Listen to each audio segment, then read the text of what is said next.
Bonjour, bienvenue à la première séance sur Excel. Aujourd'hui, on va voir en fait à quoi ça sert Excel, qui est un tableur. Euh, Aussi, comment rentrer des données dedans, comment modifier des données, modifier des lignes, modifier des colonnes, trier, filtrer. Tout d'abord, quand vous ouvrez Excel, vous devriez avoir quelque chose comme ça ici. Excusez-moi, qui ressemble. Et là, vous avez différents thèmes que vous pouvez utiliser. Dans le fond, des choses qui sont déjà faites pour vous. Moi, dans mon cas, je veux vraiment qu'on parte vanille. C'est que j'ai choisi un nouveau classeur ici. Vous pouvez cliquer dessus. Et ça m'a donné un nouveau classeur comme ça ici. Un classeur ou un tableur, ça permet de faire des calculs. En fait, des calculs qu'on fait répétitivement à la calculatrice, par exemple. Mais avec le tableur, ça nous permet de le faire massivement. Puis de le conserver aussi. Au lieu de, avec la calculatrice, qu'on fait les mêmes calculs par exemple à toutes les semaines. Avec le tableur, on fait juste changer quelques chiffres et tout se calcule automatiquement. C'est possible aussi de générer des graphiques en fonction des données qu'on a. Mais par défaut, c'est pas très intéressant. On regarde, c'est blanc, il n'y a rien dedans. C'est ce qu'on va y mettre, dans le fond, qui va donner un certain intérêt. Ici en bas, c'est les feuilles que vous avez. Chaque feuille a ses propres informations dedans, puis on peut mélanger les formules. Enfin, quand on va commencer à faire des calculs, on pourra faire des calculs d'une feuille qui font appel à des informations sur une autre feuille. Je n'embarquerai pas là-dedans, mais si vous voulez d'autres feuilles, vous faites un petit plus ici. Si vous voulez la renommer, je double-clique, c'est ici, bouton droit de la souris, renommer, et vous renommez la feuille. Ici, je vais appeler ça console.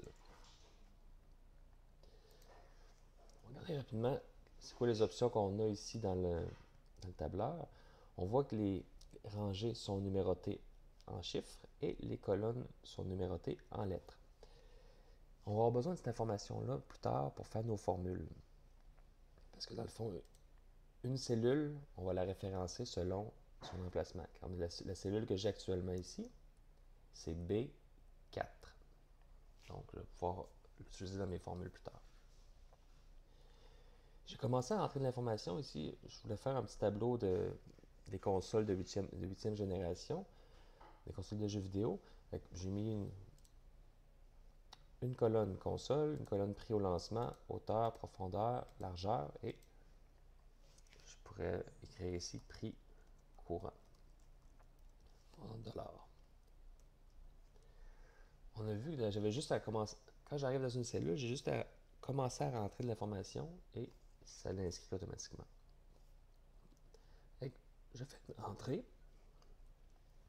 On voit ici que la colonne F est pas assez large pour avoir toute mon information. Ce que je peux faire, c'est double-cliquer ici. J'attends que le symbole de mon curseur devienne une genre de petite flèche bidirectionnelle gauche-droite. Je double-clique et ça l'ajuste automatiquement à la grandeur de la cellule.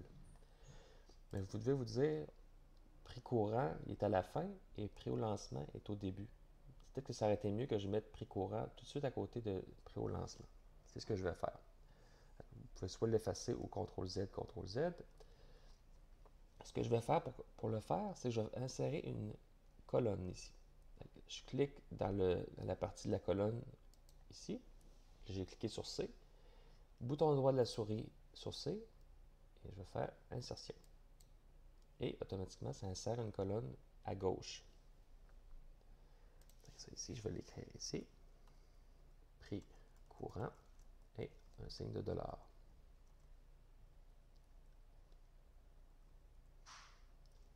Juste un petit test. OK. On va continuer. Prix courant. Là, ma colonne est un petit peu trop large, donc je peux faire ici, double-cliquer. Je peux commencer à rentrer l'information. Je vais rentrer la Wii, je vais rentrer le PlayStation 4, je vais rentrer le Xbox One. Et je pense que c'est pas mal ça. Je pourrais rentrer le Wii U, ainsi de suite. Même chose ici, Wii U, probablement que j'aimerais ça qu'il soit tout de suite en dessous de Wii. Ce que je peux faire, je peux soit l'effacer et le réinsérer, recopier, ou encore plus simple, je clique sur 7, je fais bouton droit de la souris, couper, Je m'en vais à PlayStation 4 et je vais faire insérer les cellules copies. Et ça l'insère avant.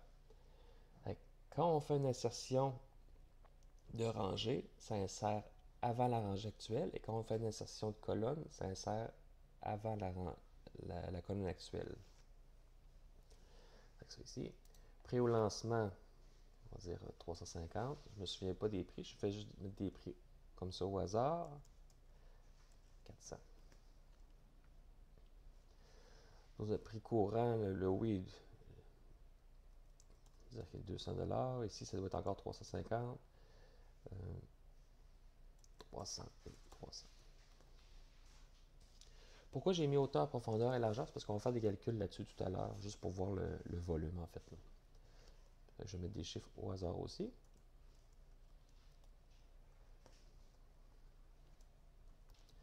25, 33.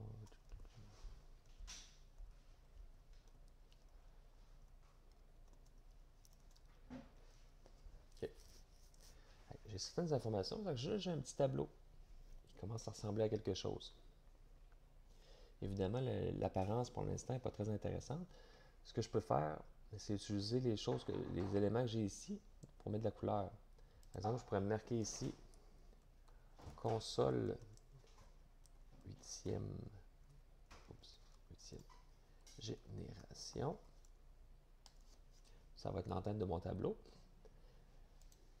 J'aimerais ça que ce soit l'entête du tableau au complet. Ce que je peux faire, c'est que je sélectionne en cliquant et en glissant, je sélectionne toutes les cases de A à F et je vais aller fusionner et centrer ici. Vous avez d'autres options.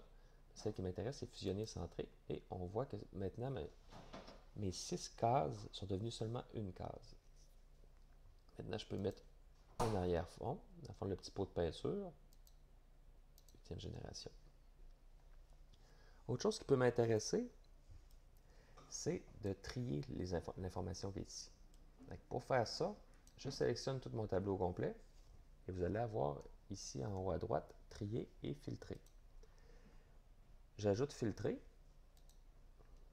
Et maintenant, vous avez une petite liste de roulantes sur chacun des éléments. Avec ça ici, ça va vous permettre par exemple de trier de A à Z. Maintenant, on voit que PlayStation est rendu avant oui. Trier de Z à A ou enlever certains éléments. J'aimerais ça que PlayStation 4 n'apparaisse pas, que ce soit seulement les consoles de Nintendo, mais je pourrais mettre Wii et Wii U. Je décoche et j'ai seulement les deux informations.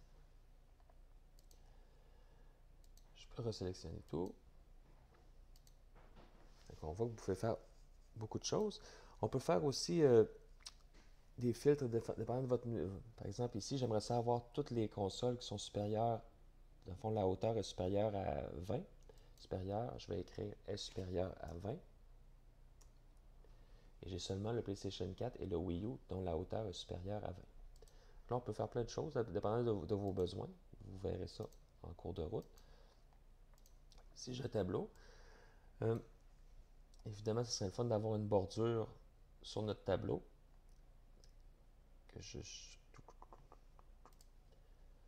Qui est ici, en fait, qui ressemble vraiment au symbole que vous avez dans Word. Je sélectionne les choses, je peux mettre une grosse bordure épaisse, et ça ressemble plus à un tableau ici. C'est tout pour cette première capsule. Vous voyez que ce n'est pas nécessairement complexe pour la base. On va embarquer dans la prochaine vidéo sur les formules qui sont simples et l'adressage relatif, absolu et mixte.